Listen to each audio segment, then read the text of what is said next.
Pernikahan mereka terlihat sempurna di mata semua orang.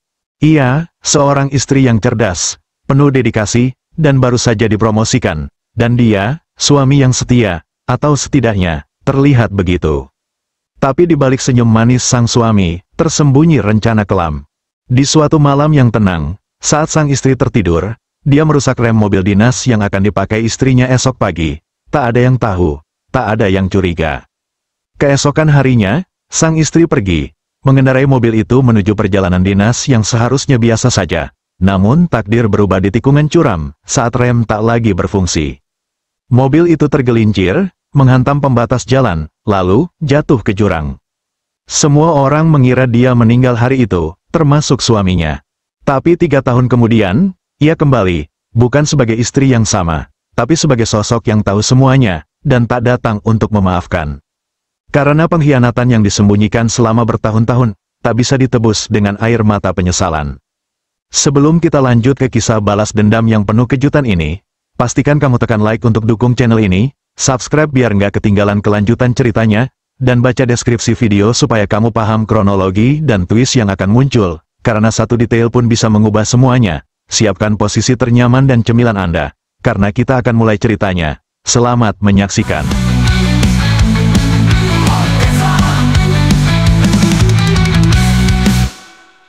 Di mata banyak orang, rumah tangga Nadira dan Reza adalah gambaran sempurna dari kisah cinta modern. Nadira, seorang CEO muda yang berhasil membesarkan perusahaan teknologi dari nol, dikenal sebagai wanita cerdas, tangguh, dan dicintai oleh karyawannya. Ia membuktikan bahwa seorang perempuan bisa duduk di puncak, tanpa mengorbankan kelembutan dan integritas.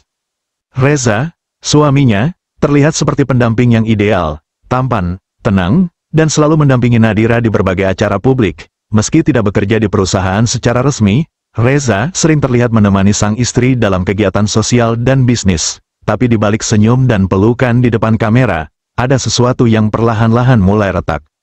Reza menyimpan perasaan yang tidak pernah ia tunjukkan di hadapan istrinya. Ia merasa tidak lebih dari sekadar bayangan. Dunia mengagumi Nadira, tetapi tidak ada yang benar-benar melihat dirinya. Semua pujian, semua perhatian, semuanya hanya untuk Nadira. Di kantor, Reza sering merasa diabaikan. Banyak karyawan yang memperlakukannya bukan sebagai pemilik rumah, tapi hanya sebagai suami dari bos. Dari sekian banyak orang, hanya satu yang selalu memperhatikannya dengan penuh kagum dan lembut, Maya. Maya adalah salah satu manajer proyek di perusahaan Nadira. Usianya tak jauh dari Nadira, cerdas dan penuh ambisi. Di balik sikap profesionalnya, Maya menyimpan agenda tersembunyi. Ia tahu Reza merasa tersisih, dan ia tahu bagaimana memanfaatkannya. Suatu malam, di apartemen Maya, hubungan gelap mereka tidak lagi bisa disangkal. Aku nggak tahan lagi jadi cadangan. Za, bisik Maya sambil menatapnya. Kamu juga capek, kan? Terus-terusan hidup di bawah bayangannya. Reza memandang ke arah jendela, tidak menjawab. Kamu harus sadar, kamu bisa lebih dari ini. Lanjut Maya sambil menyentuh bahunya. Kalau Nadira nggak ada, semua ini bisa jadi milik kita. Perusahaannya, rumahnya, hartanya, semuanya. Reza menoleh perlahan, tatapannya penuh keraguan, tapi juga kemarahan yang selama ini dipendam. Gila kamu, ucapnya lirih. Itu istri gue, Mei. Maya tersenyum tipis. Gue tahu, tapi apa dia pernah benar-benar lihat kamu? Pernah hargai kamu? Dia naik, kamu ditinggal. Jangan-jangan, kamu memang cuma pengisi waktu. Kata-kata itu menusuk. Reza terdiam. Di dalam hatinya, ia mulai mengiyakan satu hal. Ia memang lelah, dan Maya tahu betul cara memainkan kelelahan itu. Beberapa minggu kemudian, Maya mendekatinya lagi, kali ini dengan rencana yang lebih konkret. Gue denger Nadira bakal ke Bandung minggu depan, perjalanan dinas, dia bakal nyetir sendiri. Terus, tanya Reza datar, jalanan ke sana banyak turunan curam, apalagi di daerah puncak. Kalau remnya bermasalah, siapa yang bakal curiga? Reza menatap Maya, tak langsung menjawab, tapi di sorot matanya, ada perubahan, sebuah rencana gelap mulai tumbuh di pikirannya.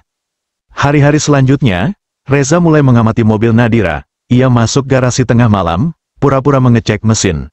Tak ada yang mencurigai, Nadira percaya sepenuhnya pada suaminya. Baginya, Reza adalah rumah, dan Maya, ia tersenyum tenang dari balik layar komputer di kantornya. Semua berjalan sesuai rencana, cerita ini baru dimulai.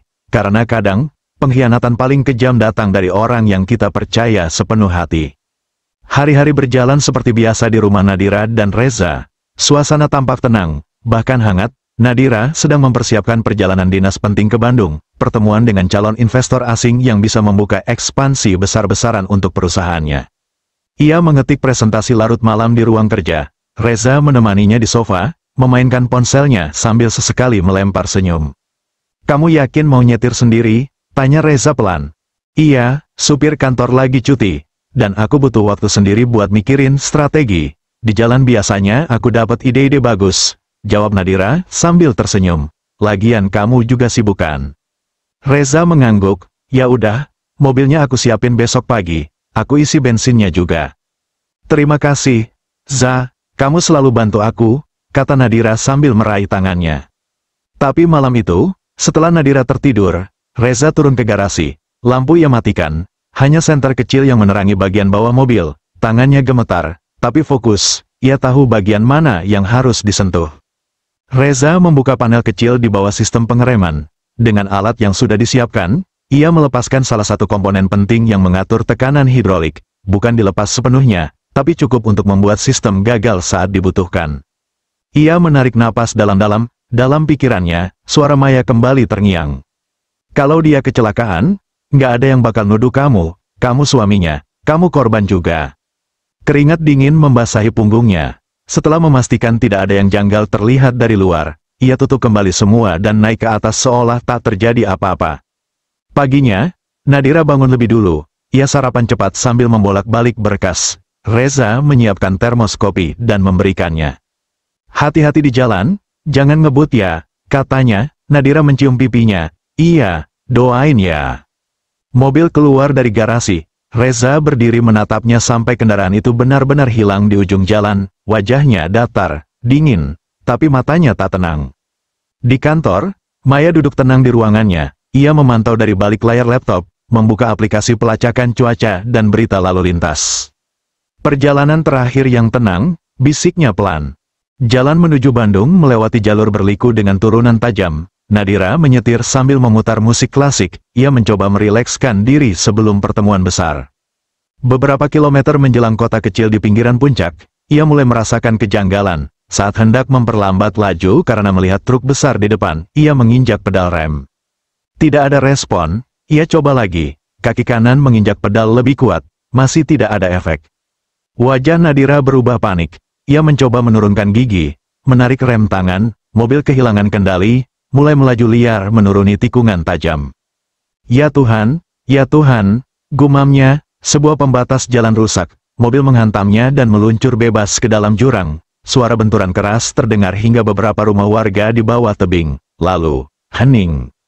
Beberapa jam kemudian, berita menyebar, CEO muda Nadira Anindya dilaporkan mengalami kecelakaan tunggal di jalur puncak. Tim SAR menemukan puing-puing mobil di dasar jurang, namun kondisi korban belum bisa dipastikan.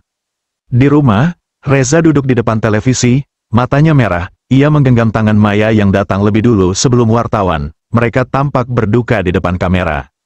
"Dia cinta hidupku," ujar Reza dengan suara bergetar pada salah satu reporter. "Aku masih nggak percaya." Maya berdiri di belakangnya, menyentuh pundaknya lembut. Tak satu pun orang tahu, air mata mereka bukan karena kehilangan, tapi karena rencana yang, menurut mereka, telah berjalan sempurna. Yang tidak mereka tahu, ini bukan akhir, ini adalah awal dari kebangkitan sesuatu yang jauh lebih besar dari dendam. Setelah berita kecelakaan itu tersebar, masyarakat berduka. Media sosial dipenuhi ucapan belasungkawa. Di televisi, potongan-potongan video Nadira saat berbicara dalam konferensi, saat memimpin peluncuran produk baru, dan saat menerima penghargaan diputar berulang kali. Di pemakaman, Reza berdiri di barisan depan, menangis di atas pusara kosong. Maya berdiri di dekatnya, berpakaian hitam, wajahnya tertunduk, tak ada yang mencurigai apapun. Beberapa hari setelah prosesi itu, pengacara keluarga menghubungi Reza. Sebagai suami sah, ia ditunjuk sebagai pengelola sementara atas seluruh aset Nadira, rumah, rekening, saham mayoritas perusahaan. Nadira belum memiliki anak, dan surat wasiat yang mengatur kepemilikan formal belum sempat dibuat ulang. Reza pura-pura terkejut, tapi ia menyetujui semua dokumen itu dengan cepat. Beberapa minggu kemudian, ia mulai duduk di ruang direksi perusahaan, tak resmi sebagai CEO, tapi punya cukup kekuasaan untuk mengambil keputusan besar. Maya, yang sebelumnya hanya manajer, kini diangkat sebagai direktur operasional baru. Kita harus perbaiki citra perusahaan, investor lagi was-was, ujar Maya pada rapat pertama mereka. Reza hanya mengangguk, ia lebih banyak diam akhir-akhir ini, namun tetap mengikuti arahan Maya. Di balik semua itu, Maya tahu, Reza masih terbayang-bayang oleh kejadian itu, dan itu justru menguntungkannya. Gue yang mikirin operasional, kamu cukup tanda tangan dan tampil kalau perlu, ucap Maya di ruang kerja Reza. Reza menarik napas panjang, gue mimpi buruk tiap malam, mobil itu, Nadira. Sudah, potong Maya cepat, kita nggak bisa mundur sekarang, kita udah sampai di titik ini. Perusahaan perlahan berubah arah, beberapa proyek yang dulunya idealis dan berorientasi jangka panjang, dihentikan, aset-aset dijual, sebagian besar dana dialirkan ke rekening perusahaan cabang baru yang Maya buat, perusahaan palsu yang sebenarnya mereka kelola diam-diam. Namun di balik kesibukan dan keuntungan yang mulai mengalir, mereka tak tahu bahwa sesuatu sedang bergerak di luar jangkauan mereka. Di sebuah rumah sederhana di pinggir kota, seorang wanita duduk di depan cermin, luka di pelipis kirinya masih samar, di tangannya, ia memegang sebuah artikel berita yang sudah menguning, tentang kecelakaan mobil di jalur puncak. Matanya tajam, wajahnya tidak lagi lemah. Ia membaca laporan media dan rekaman berita dengan saksama, setiap kata, setiap ekspresi Reza di depan kamera.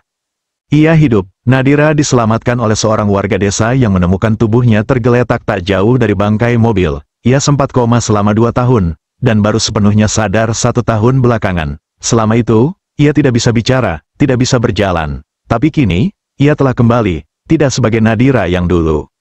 Ia mulai menyusun kembali potongan-potongan yang hilang dari ingatannya. Ia tahu rem mobilnya blong. Ia ingat wajah Reza malam sebelum berangkat. Ia ingat perasaan tak enak saat berpamitan. Dan saat ia membaca berita bahwa Reza kini mengelola perusahaannya, bersama Maya, semuanya mulai masuk akal. Mereka pikir ia sudah mati. Dan itu adalah kesalahan terbesar mereka.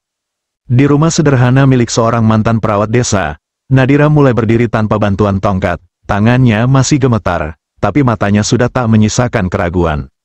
3 tahun telah berlalu sejak tubuhnya ditemukan nyaris tak bernyawa di dasar jurang. Ia koma selama 2 tahun, dan 1 tahun terakhir dihabiskan untuk terapi dan pemulihan. Dunia menganggapnya telah tiada. Bahkan keluarganya pun diminta mempercayai bahwa tubuhnya tak bisa dikenali. Tapi warga desa itu, dan takdir, berkata lain. Setiap malam, Nadira duduk di depan layar laptop tua milik perawat yang menyelamatkannya. Ia membuka artikel demi artikel, laporan keuangan, berita perusahaan, dan terutama, wajah-wajah Reza dan Maya yang kini tampil seolah pahlawan di balik kelangsungan bisnis Nadira. Ia menatap layar, lalu berbisik pada dirinya sendiri. Mereka pikir aku mati, sekarang, waktunya mereka tahu, siapa yang benar-benar hidup. Hari-harinya berubah, Nadira mulai meninggalkan rumah itu. Ia menyamar, mengenakan wig, menggunakan nama palsu, berpakaian sederhana. Tak seorang pun mengenalinya. Ia belajar menjadi bayangan, menyusup ke kota perlahan-lahan. Langkah pertama, kembali ke perusahaan.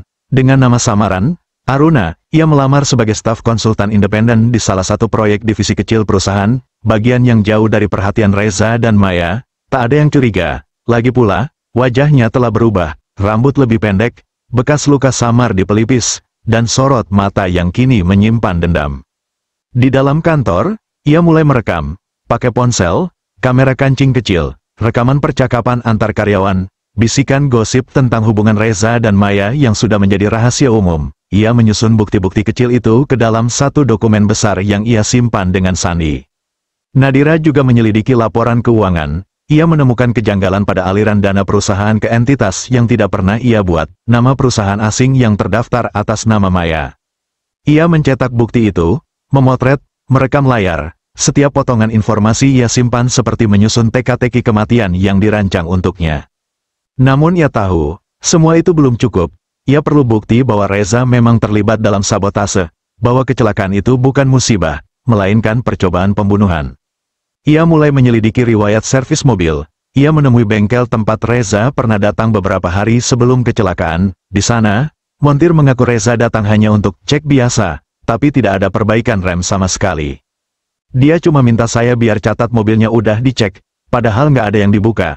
Aneh juga sih, tapi saya pikir, dia suaminya Bu Nadira.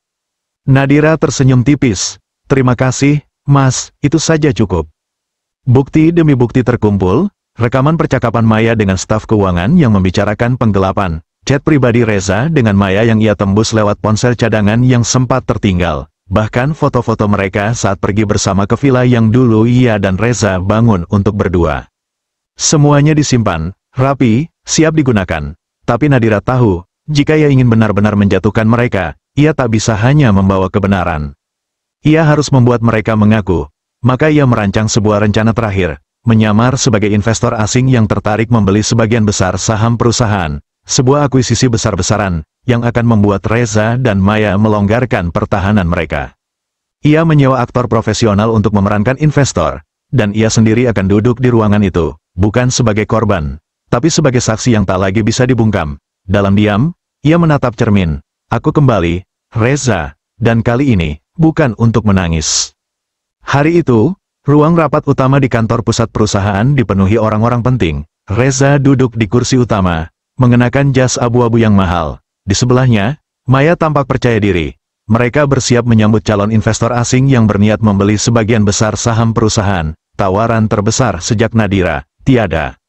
Yang mereka tidak tahu, pertemuan itu adalah panggung yang disusun oleh tangan yang mereka kira telah terkubur 3 tahun lalu.